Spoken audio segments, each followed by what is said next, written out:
ओम शांति। बाबा ने हमें सर्व शक्तियां अधिकार के रूप में दे दी हैं, वरदान के रूप में दे दी हैं। हमें माया पर विजय प्राप्त करना है। बाबा को ये विजय हमें दिलानी है। और वे जानते हैं, बाबा माना शिव बाबा, जिसे हम भगवान कहते हैं, जो निराकार है। वे जानते हैं कि ये आत्माएं, मेरे बच्चे इतने कमजोर हो गए हैं, माया ने इन पर इतना अधिकार कर लिया है, ये देहभान में इतने ज्यादा आ गए हैं कि ये माया को नहीं जीत पाएंगे। इसलिए हमारे सिर पर अपना वरदानी हाथ रखकर हमें अपनी सारी शक्तियां प्रदान कर दी हैं। और जरूरत इस चीज की है कि हम स्वीकार कर लें कि हम बहुत शक्तिशाली हो गए और शक्तियों को सोने न दें। जगाने का तरीका है सवेरे उठते ही और दिन में भी, मैं मास्टर सर्व शक्तिवान हूं, इसकी स्मृति में रहना, तो शक्तियां जागृत रहेंगी। और सहन शक्ति या सामना करने की शक्ति, जिनकी दोनों की बहुत जरूरत होती है मनुष्य को अपने जीवन में, वो प्रैक्टिकल काम करती रहेंगी। क्योंकि हमें माया को जीत कर अपना वो स्वरूप बनाना है जो शास्त्रों में यादगार है, भागवत में यादगार है। और वो है कि विष्णु जी शेष सैया पर विराजमान हैं, यानी सांपों को अपनी सैया बना लिया है, आराम का साधन।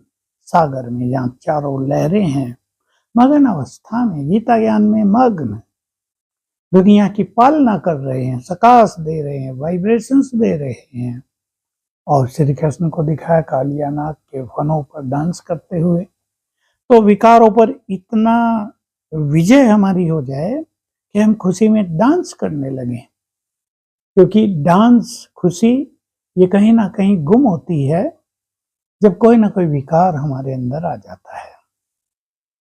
और तीसरी बात दिखाई है महादेव की, शंकर जी की। ये वे सदा तपस्या में लीन हैं और सांप उनके गले की माला बन गया। सांप माना सारे ही विकार गले की माला बन जाएंगे। तो भगवान ने बोला, तुम विजय माला के समीप रतन बन जाओगे। यानी हम 8 रत्नों में, पहले 25 रत्नों में आ जाएंगे, जो माया पर विजयी होते हैं। हम योगी बन जाएंगे, क्योंकि योगी बिना माया को जीते कोई बन नहीं सकता। और माया को जीतना, इसमें कई चीजें आ जाती हैं। प्रकृति को जीतना, 5 विकारों को जीतना, परिस्थितियों को जीतना, अपने स्वभाव संस्कारों को जीतना, कर्मेंद्रियों को जीतना। इन सब पे जब हमारी विजय होती है तो हम विजयी रतन बन जाते हैं। प्रकृति को भी हमें जीतना है और परिस्थितियों को भी जीतना है और माया के सभी अंशों को भी जीतना है। ईर्ष्या, द्वेष, तेरा मेरा, विषय विकार, इन सब पर हमारी विजय होनी चाहिए। तो हम बहुत ध्यान दें कि हम माया को जीतते जा रहे हैं। कहीं ऐसे तो नहीं हम शक्तिशाली भी हैं, लेकिन अपनी शक्तियों को भूलकर ईर्ष्या द्वेष के वश हो जाते हैं, पर चिंतन के वश हो जाते हैं, किसी विकार के वश हो जाते हैं, माया प्रकृति के वश हो जाते हैं। इस पे बहुत गहरे चिंतन की आवश्यकता है, क्योंकि विजय तो हमें प्राप्त करनी ही है। हम विजय पाएंगे तो हमें देखकर अनेक लोग भी विजयी बनने की हिम्मत जुटा पाएंगे।